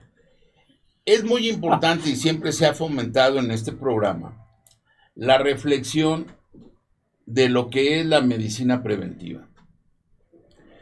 Técnicamente, la base de nuestro ejercicio profesional es la historia clínica. La historia clínica recoge muchos datos que ustedes nos dan en relación a una queja en particular y que muchas veces nosotros, para hacer una buena práctica, debemos de complementar con estudios auxiliares que se llaman de diagnóstico. Dentro de ellos está el laboratorio tradicional, que generalmente es la biometría hemática, la química sanguínea, el examen general de orina y complementado con una placa de tórax y un electrocardiograma. Porque es importante y puntualizo lo que acabas de señalar. Cuando como hallazgo tenemos en el examen general de orina uratos amorfos y tenemos en la química sanguínea el ácido úrico elevado, pero no hay ninguna manifestación ni queja desde el punto de vista sintomático, ninguna expresión a nivel articular, efectivamente a eso se le denomina hiperuricemia. Cuando por X o por Z estos cristales, y ahorita vamos a señalar, porque nuestra especialidad, y no por menospreciar a ninguna, ha crecido bastante y tiene relación con todas las especialidades. Cuando hay una manifestación ya articular o a nivel músculo tendinoso, se denomina como enfermedad artritis 0 negativas, para hablar con mayor especificidad por cristales de ácido úrico o pirofosfato de calcio. Para terminar el comentario, ¿qué relación tiene?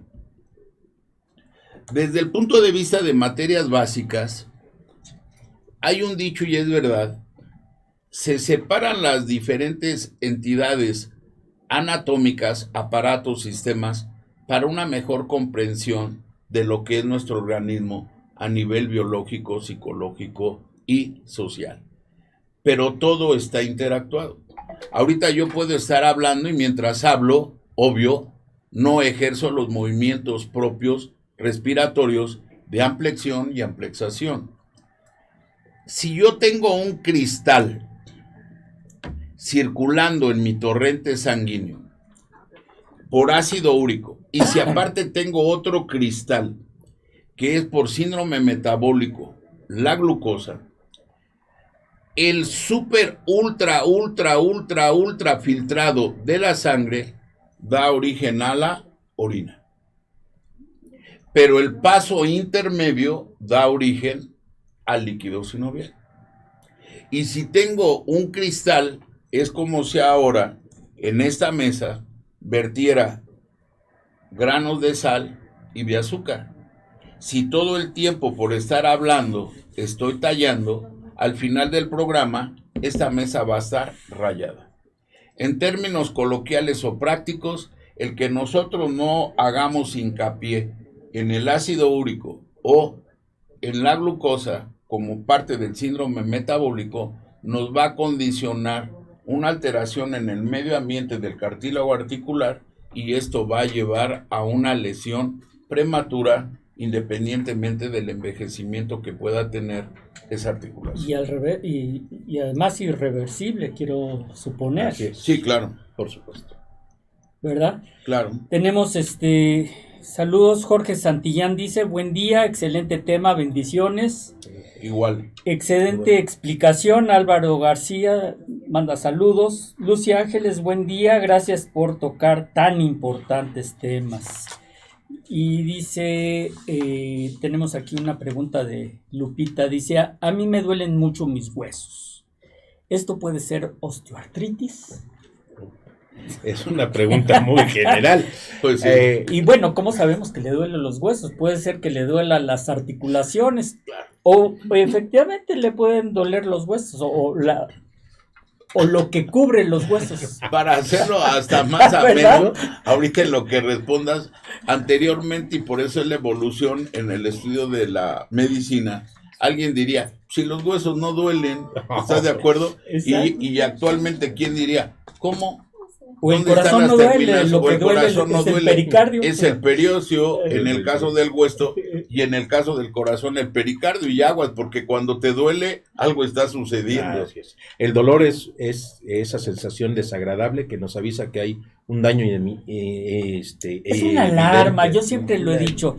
Y no nada más para cuestión articular, sino para todo en medicina. Es una alarma. Y el problema... Imagínense que estamos en un edificio y hay un incendio. Pues se prende una alarma. Lo peor que podemos hacer es ir y apagar la alarma en vez de apagar el incendio. Sí, de acuerdo. Entonces, excelente definición. Entonces, aquí el problema es que alguien tiene dolor. Es la alarma. Y lo peor que podemos hacer es tomar un analgésico para apagar esa alarma. En vez de ir con un médico y decir, bueno, consultar. Doctor, me está doliendo y necesito saber qué voy a hacer. Indudablemente. Es un parangón extraordinario el que acabas de mencionar, porque la gente precisamente cree que el dolor es la enfermedad. Exacto. Eso es muy importante. El dolor solamente es un síntoma y es algo que nos está avisando, hay un daño. Claro. Real o inminente, y nos está diciendo, inminente, por ejemplo, es en la angina de pecho. Claro. Sí. Y real, pues la osteoartritis, en donde ya hay un daño, ¿no? Entonces, esa es la característica importante del dolor. Por otro lado, una pregunta tan general, pues es muy difícil de contestar, porque pues hay muchas cosas que pueden doler y le podemos llamar huesos. Hay dolor por osteoporosis, hay dolor por fibromialgia, hay dolor por osteoartritis, hay dolor por sarcopenia, hay dolor por rabdomiolisis en los pacientes que les dan los tratamientos para el colesterol, sí, etcétera, las estatinas. Etcétera. Entonces, hay muchas causas de dolor, por tanto, mi sugerencia es que acuda con un médico y que le haga una exploración física que determine en base a su edad, a sus condiciones clínicas, a sus características, qué es lo que le está pasando para poder pues prescribir alguna cosa. Así, con una pregunta tan general es muy difícil y creo que pecaremos de puristas, pero no podemos dar una respuesta ante algo tan vago. Claro. Dice, doctores, qué bueno que mencionan lo de la automedicación, porque en México es muy común, pero casi nadie habla de lo mal que nos hace. ¿Podrían mencionar si los medicamentos naturales, entre comillas naturales, aunque no lo dice aquí, entre comillas, funcionan? ¿Cuál sí es bueno, cuál no? Gracias, dice Sergio. Wow, otra pregunta muy interesante y con mucho fondo. No hay ninguna sustancia que se introduzca al cuerpo que no produzca efectos directos y efectos secundarios. Así sea un nopal. Si la gente come nopales y esta fibra puede provocarle diarrea. Eso se ha dicho. Por otro lado, los efectos pueden ser más graves o menos graves. Hay un laboratorio incluso, hablando ya de osteoartritis, que comercializó la cúrcuma, extracto seco de cúrcuma en cápsulas para tratar de paliar el avance de la osteoartritis. De hecho, las propiedades antiinflamatorias de algunas sustancias como la cúrcuma, como el jengibre, están probadas por la medicina tradicional china, que hoy lo que hicieron fue adaptarse a la medicina occidental y hacer ensayos clínicos controlados sobre estos productos. Sin embargo, también tienen limitaciones, restricciones y efectos secundarios. Por tanto, todo debe ser prescrito por alguien que sea experto en el tema. Y una cosa que debe considerarse: el verdadero problema de la medicina con este tipo de productos es que su efecto antiinflamatorio va a ser a largo plazo y no van a curar la enfermedad. Empiezan a ralentizarla, pero de una manera mucho más lenta. Sí, volviendo al tema de junto con pegado, la función que nosotros tenemos en esta entidad, que es la osteoartritis, es saberla diagnosticar, saber cuál es el origen, las causas, los factores que motivaron una presentación en particular en un pie, en una rodilla, en un hombro, etcétera, etcétera. Y técnicamente el manejo del dolor es sumamente importante. Actualmente, como tal, hemos luchado mucho, el gremio médico en general, a que así el intermedio entre la historia clínica, que es el interrogatorio, y la exploración física, antes en la institución estaba dado por el grupo de enfermería. ¿Por qué? Porque técnicamente tomaba los 4 parámetros esenciales de la persona, que era medir la temperatura, la frecuencia cardíaca o pulso, la presión arterial y las respiraciones. ¿Y cuál es la circunstancia actualmente?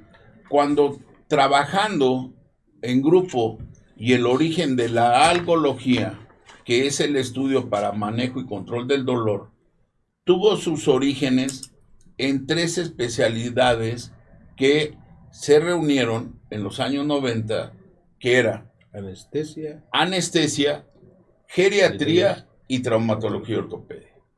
Y por eso nuestra especialidad no es de que seamos los chismosos del partido.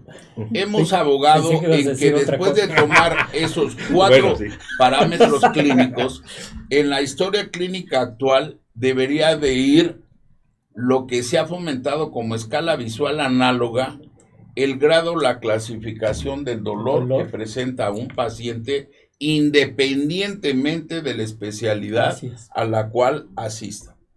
Aquí es muy interesante porque tenemos 2 magníficas personas, mujeres, sí, emprendedoras ahora que andan tan de moda, que pertenecen al área, vamos a llamarle un poco diferente, jurídico, legal, y que en un momento dado en nuestro país, por eso la evolución como tal del mismo no ha sido lo más satisfactorio posible.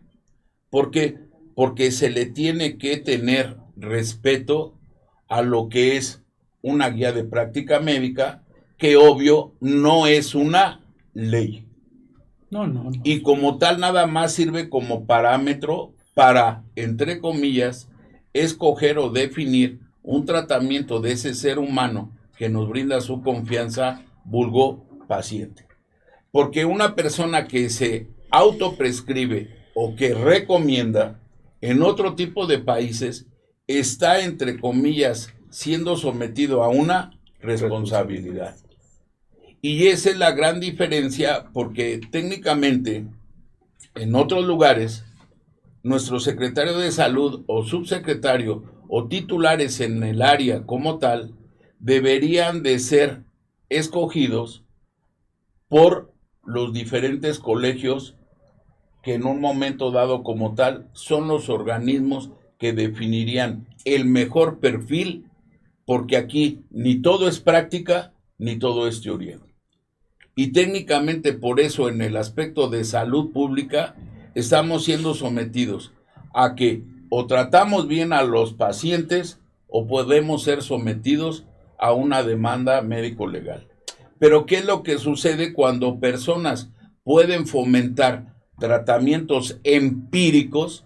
Y no es de que me dé risa, no desde el punto de vista sarcástico, de los 300 y tantos médicos cubanos que llegaron para en un momento dado hacer respuesta a las demandas en salud en el estado de Michoacán, que ni saben a lo que se enfrentan, porque lo que molesta, y no quiero ahondar en este comentario, es cuando se señala en los medios impresos de comunicación o televisivos que México carece de personal médico calificado y de profesores como los que estamos aquí, porque no queremos ir a enseñar a los demás, si no es de que no querramos. Porque hasta se puso a la luz pública, y ustedes dirán, ¿qué tiene que ver el aspecto legal, el aspecto de osteoartritis en este comentario?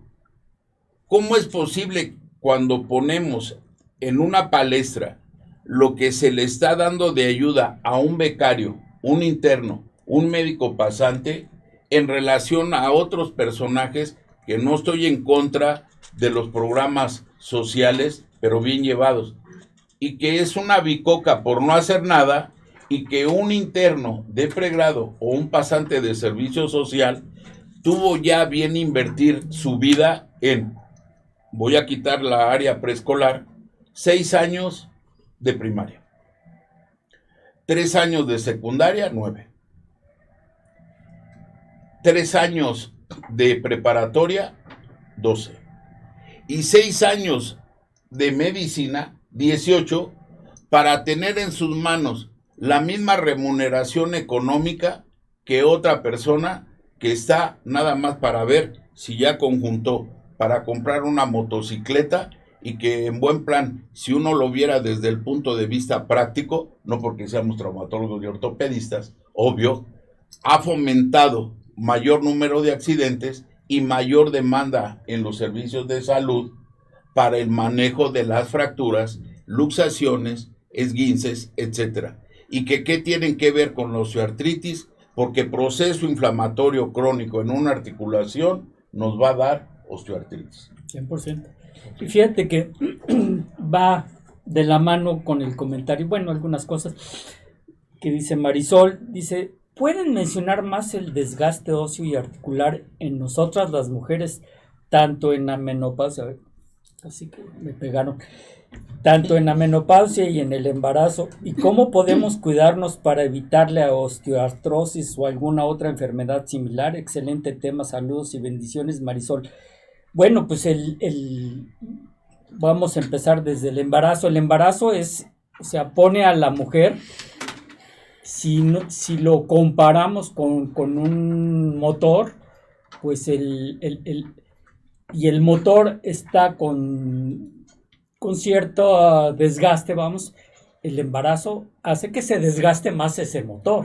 O sea, las marchas, el embarazo es que ese motor trabaje a marchas forzadas en todos los ámbitos, desde la cuestión circulatoria hasta la cuestión de biomecánica y todo lo demás. Obviamente, pues estamos hablando de un tiempo relativamente corto en la vida de la gente, y bueno, pues hay mecanismos compensatorios, ¿no? O sea, si hablamos de la marcha en pacientes embarazadas, no quiere decir que las 40 semanas de gestación la paciente va a estar con hiperlordosis, o sea, caminando así como pato, ¿no?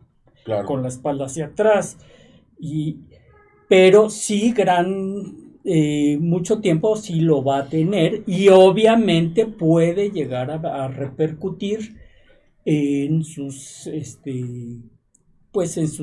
articulaciones.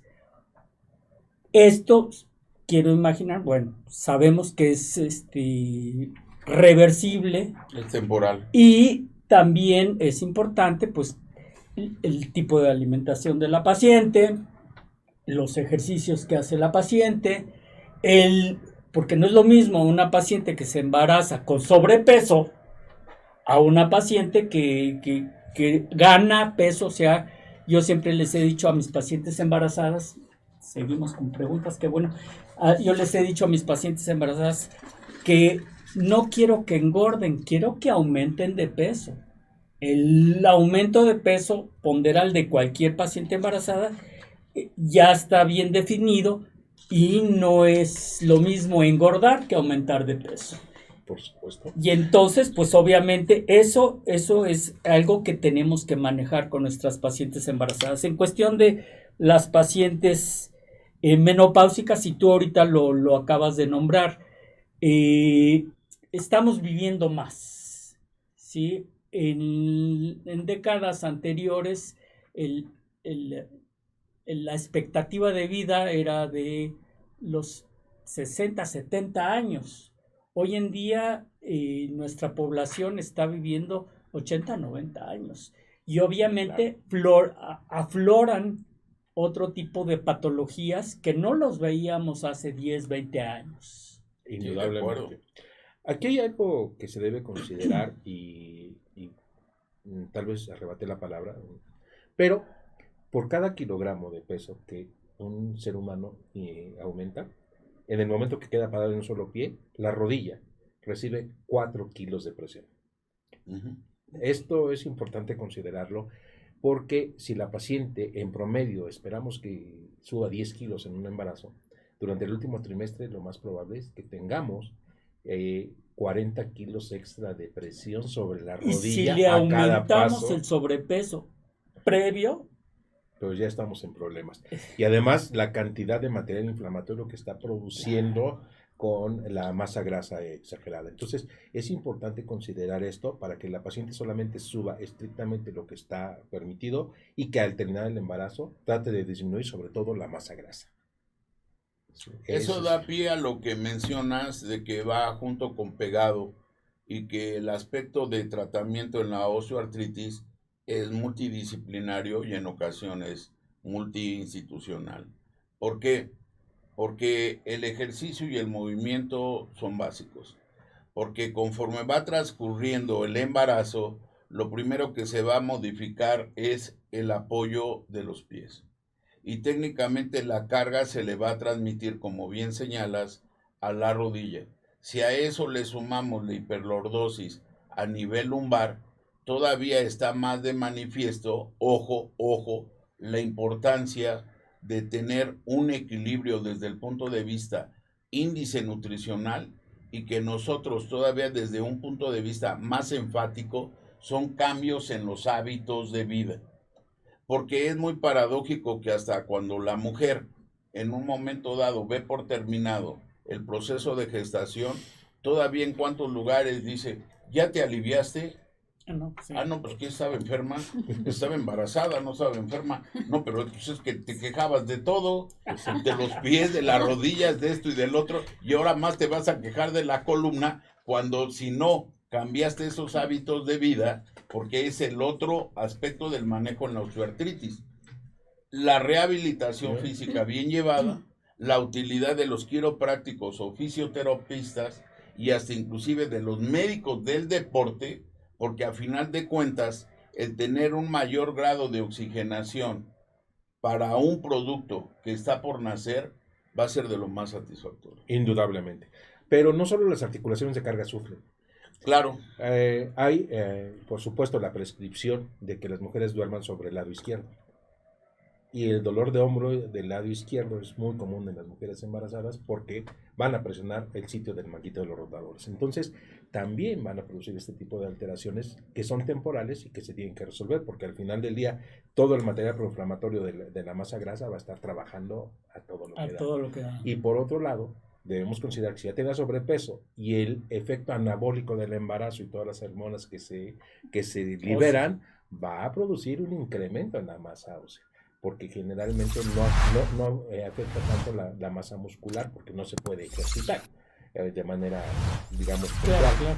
y la masa grasa es la que aumenta. Y Es que se van sumando cosas. Sí, es muy complejo. Es- Y por otro lado, el problema lumbar es que caminamos en dos piernas. Claro. Nosotros somos cuadrúpedos. Que aprendimos a caminar en dos piernas es otra historia, motivo de otra plática, pero la columna lumbar sufre porque somos bípedos o caminamos en dos piernas. Pero en realidad somos primates que tenemos marcha Y cuadrúpeda. si no, que le pregunten a la vejiga. Claro. Al útero, el parto, la pelvis tuvo que ser estrecha para poder caminar en dos piernas. Porque como cuadrúpedos, la pelvis ancha, pues ahí salía cualquier producto del tamaño que fuera. Claro, sí, claro. y se está modificando, obviamente. Bueno, pues seguimos con las preguntas. Doctores, he escuchado mucho sobre los colágenos y las colágenas hidrolizadas, la glucosamina. ¿Cuál de todos nos sirve para evitar el desgaste de las articulaciones? Gracias, dice Pedro. Bueno, ese es un tema que se debe tratar con mucho cuidado. El tratamiento de la osteoartritis, igual que todo en medicina, va de menos a más. La primera línea de tratamiento son los medicamentos tomados, inyectados, y que también tiene una variedad. Comúnmente lo que se receta es paracetamol, y mucha gente se siente frustrada porque le recetan esto, pero esa es la forma de controlar el proceso sintomático. El paciente acude porque le duele, entonces yo tengo que resolverlo. Luego pasamos a los antiinflamatorios, pero por un tiempo limitado para evitar dañar el riñón y evitar dañar el estómago. Después de esta etapa, entramos y ya con los estudios paraclínicos vemos el grado de desgaste y viene la mejoría y tratar de mejorar el líquido sinovial. Y para esto hay dos maneras. El ejercicio bien llevado, un ejercicio rítmico, sin carga, sin impacto, va a ayudar a que el líquido sinovial mejore en calidad. Esto podríamos llamarlo una viscosuplementación natural. Y esto va a ayudar a que el líquido sinovial mejore. La bicicleta sin carga, la caminata si no tiene exceso de peso, todas estas cosas van a ayudar a que la calidad del líquido sinovial mejore. El líquido sinovial es tan fuerte porque tiene una característica especial, es más duro que el acero cuando está unido o que trabaja en conjunto con el ácido hialurónico endógeno, el que nosotros producimos y que está pegada a la célula. Es como si tuviera muchos cabellos la célula, y en esos cabellos de ácido hialurónico se pegan los proteaminglicanos, formando pues una cabellera abundante. Si ustedes me permiten, así como las cabelleras de las personas afro, que tienen mucho cabello y que actúa como colchón. El líquido sinovial embebido en este sitio, al momento de la compresión, introduce nutrientes a la célula y al momento que quitamos la presión, saca los materiales de desecho. ¿Por qué? Por algo muy simple. Todos los proteaminglicanos tienen la característica de ser hidrofílicos y el agua es un par eléctrico. Tiene 2 átomos de hidrógeno fuertemente positivos y una molécula de oxígeno que es fuertemente negativa. Entonces esto atrae moléculas de agua y hace que se esté haciendo ese intercambio. Cuando se rompe, empieza a dañar la matriz extracelular, se denuda. 2 de oxígeno. 2 de hidrógeno y una de oxígeno. Pero la valencia son 2 positivas y 2 negativas. Exacto. Entonces, ¿qué es lo que sucede con esto, con este par eléctrico? Pues que vamos a tener ese equilibrio. Y aquí entra lo que llaman la viscosuplementación. Si yo pongo ácido hialurónico exógeno, pues hay quien le gusta y sí funciona. Es buen sintomático porque va a diluir las enzimas inflamatorias y va a disminuir el dolor. Pero puede tener 1.000.000 de Daltons de peso molecular, pero al estar suelto no funciona. ¿Y por qué no funciona? No es hablar peyorativamente de un medicamento que sí tiene sus indicaciones y que sí alivia un poco el dolor, o sí alivia el dolor. Si nosotros, cuando llevamos al carro a servicio, lo suben en una prensa, ¿cierto? La prensa lo que hace es comprimir un líquido en un espacio limitado y la fuerza de la presión va a hacer que el auto suba por el otro lado. Claro. Nuestras articulaciones, Pistones. Exacto, nuestras articulaciones no son cerradas y además las superficies no son rectas, sino que son curvas. Cuando nosotros sometemos ese líquido, aunque tenga 1.000.000 de Daltons de peso, va a desplazarse, como todo en física, hacia el sitio de menor presión. Claro. y por tanto pues va a desaparecer el líquido sinovial ahí, porque no está fijo a nada. Va a desaparecer el ácido hialurónico ahí porque no está fijo a nada, no está fijo a esto que estamos hablando, hidrofílico del líquido sinovial normal. ¿Tiene sus indicaciones? Sí, va a dar algún resultado, también es cierto, y tiene sus ventajas y sus desventajas, que no es básicamente el motivo de esta charla. Tenemos en la segunda línea, que es aquí estamos hablando de las infiltraciones, los que todavía llegan a usar acetato de cortisona en sus diferentes variados en el interior de la articulación, que yo no lo recomiendo porque el acetato, igual que el ácido úrico, como decía el doctor, es una arena que va a desgastar la articulación, sí, y además cristal. En pacientes susceptibles va a producir apoptosis, que ya de por sí la tenemos, ya se están muriendo las células, si le producimos más, pues está muy... Tenemos otro, que es el colágeno porcino, que es una molécula que es noble y que tiene la característica de ser colágeno tipo 1 y que, como mencionábamos hace rato, inhibe la acción de las metaloproteasas y de las interleucinas en ese momento. Ya cicatrizó, me detengo. Ya, bueno, pues ya está bien. Y va a durar un tiempo así inactivo. Pero la enfermedad continúa y no se va a detener, pero va a hacer que se detenga durante mucho más tiempo que con la sola difusión que hicimos con el ácido hialurónico. Siguiente etapa, se ha hablado del plasma rico en plaquetas. El plasma rico en plaquetas tiene una característica especial. Lo que es la parte líquida de un coágulo. Y al ponerlo, sí va a producir que se bloqueen algunas interleucinas, sí va a tener algo de efecto antiinflamatorio, pero va a generar un fibrocartílago, porque lo que va a reclutar las expresiones genéticas que va a estimular son para generar fibrosis, fibrocartílago, que no es elástico y que va a producir, va a seguir y va a acelerar incluso el desgaste. Tenemos las células madre, ahorita que están en boga y demás. Y vuelvo a usar este símil que a mí me gusta mucho. Si yo pongo a los mejores nadadores del mundo en el punto Nemo del Pacífico y les digo que les voy a regalar $10 millones al que llegue, pues todos van a querer tratar de llegar a una isla, pero cuando lleguen pero pues no van a llegar. Imagínense, unas células microscópicas sueltas ahí en una articulación gigante para ellas, ¿cuándo van a llegar? ¿O a dónde se van a ir? ¿Cómo van a saber que tienen que estar en tal lugar? ¿Cómo van a lograr? Y cuando lleguen, si no hay infraestructura, pues se van a morir. Entonces, sí tienen un efecto antiinflamatorio, pero no son la solución. El aceite de aguacate, como decía el doctor, pues sí, tendrá propiedades antioxidantes tomado o lo que sea, pero inyectado en la articulación no ayuda para nada. Y otra serie de elementos que utilizan colocados en el interior de las articulaciones y que no dan resultado. Entonces, de todo, debo recordar que el colágeno pepsinizado tipo 1, nuestra guía de práctica clínica en México para el manejo de la osteoartritis de rodilla y cadera, lo pone con una recomendación 1A, es decir, que tiene evidencia científica tipo 1 y un nivel de recomendación que es útil en la mayoría de los... Claro, sí. Aprovecho para decirte, están pasando tus datos aquí abajo pero si de todos modos gustas decirnos dónde te encuentran, cuándo. Yo trabajo, ahorita yo ya estoy fuera del área institucional y estoy trabajando únicamente la parte privada. Entonces, mi número celular ahorita se las proporcionan y ahí me pueden mandar mensaje de WhatsApp identificando para alguna pregunta, y para solicitar algún tipo de atención. Perfecto. Pues seguimos con las preguntas, porque si te das cuenta ya me hicieron aquí un libro de preguntas. Permíteme, déjame terminar porque va a ayudar esto. Claro. La última etapa es la parte quirúrgica. Claro. Esa nos faltaba. Y además, pues tenemos ya poco tiempo y la parte creo que es importante. Sí. La parte quirúrgica tiene dos variedades. La primera es la cirugía conservadora, que es hacer artroscopía, retirar todos los detritus, lavar, limpiar y hacer sacar todo el proceso inflamatorio que está dentro de la rodilla para que el paciente se sienta mejor X cantidad de tiempo. En algunos pacientes puede funcionar un mes y en otros puede funcionar 10 años.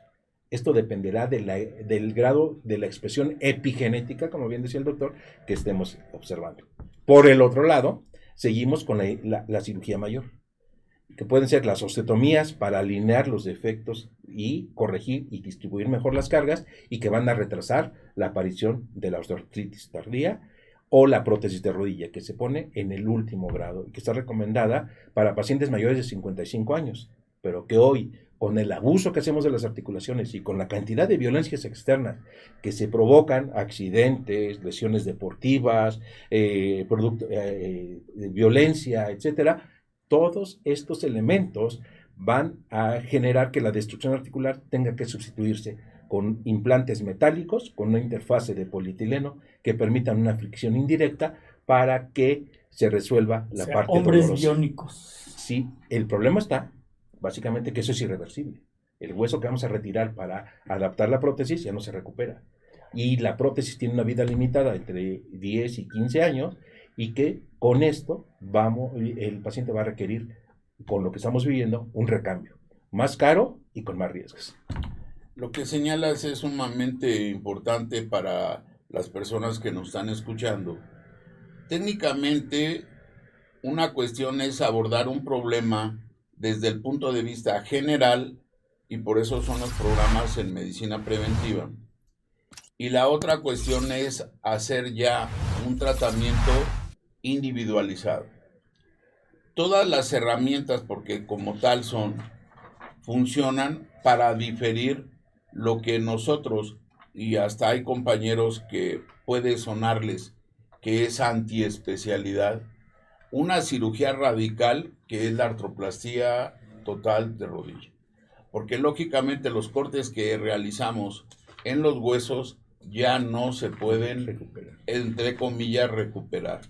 Y es, entre comillas, muy aparatoso, porque independientemente de la especialidad, vivimos la época que pensamos en que vamos a hacer en un futuro Robocop o Terminator, porque todo ya estamos viviendo en artroplastía total de rodilla, de cadera, de hombro, de codo, etcétera, que todo se puede sustituir. Pero lo que se sustituye no es sinónimo de ser con la misma calidad y características que es lo anatómico.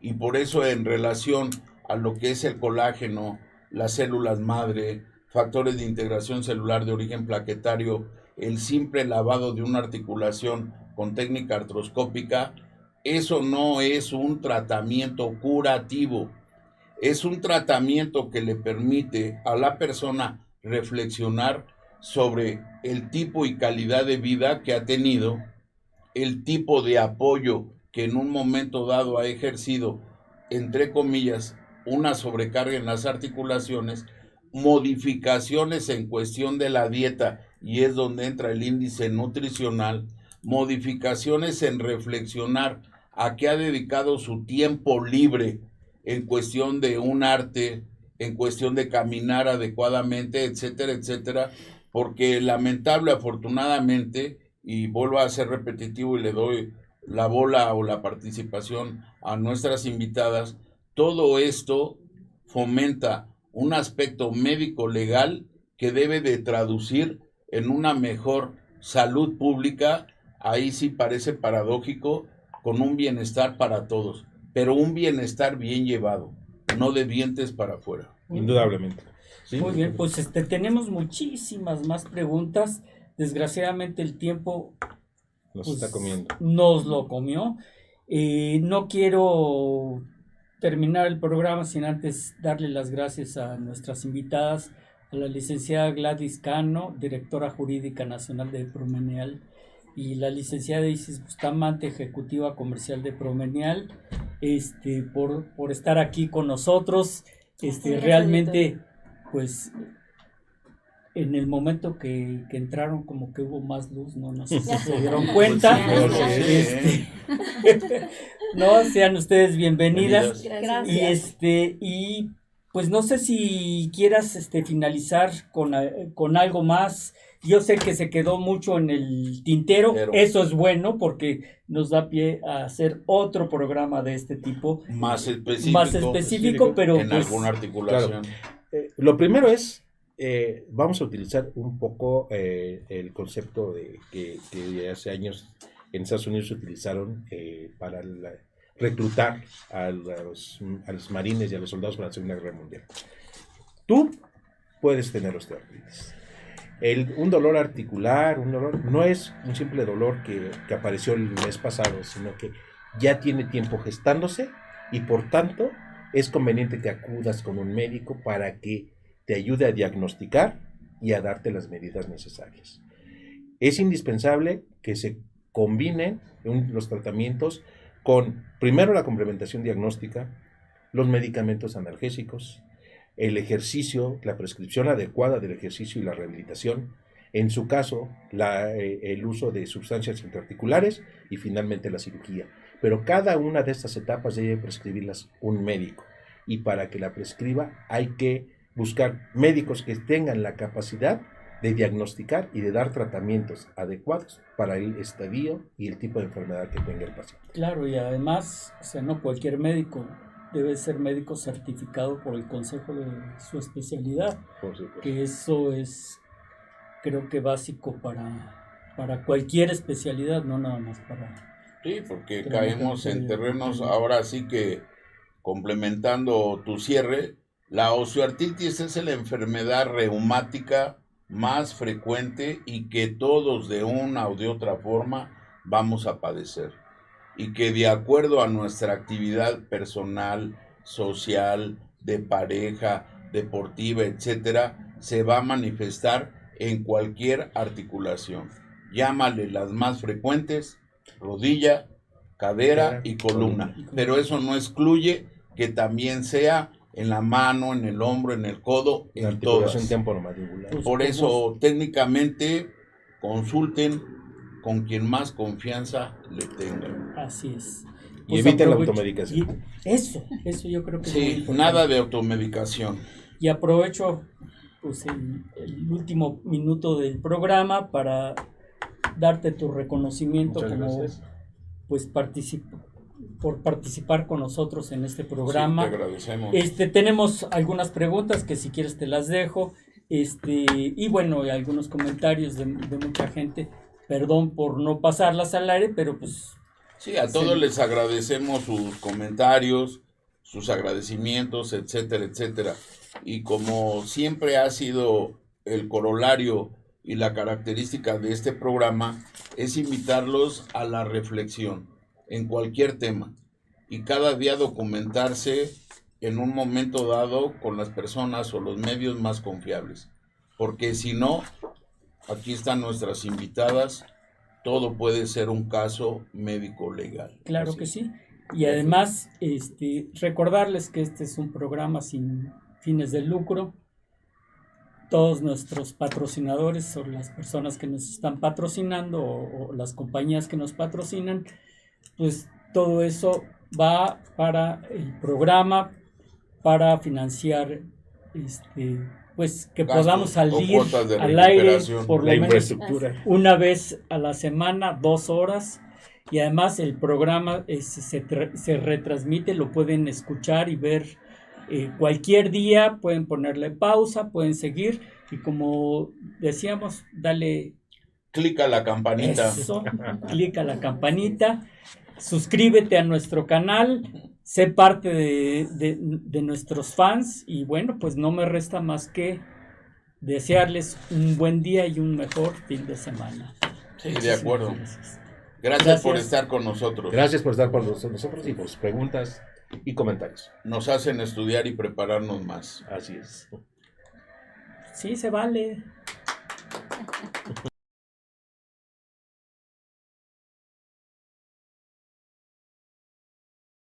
Hola, ¿qué tal? Soy el doctor Ernesto Santillán, conductor del programa Salud para Todos. Dale like a esa campanita y por favor síguenos en Instagram, Facebook, Spotify, iTunes, YouTube. El programa número 1 de temas médicos día a día. Saludos.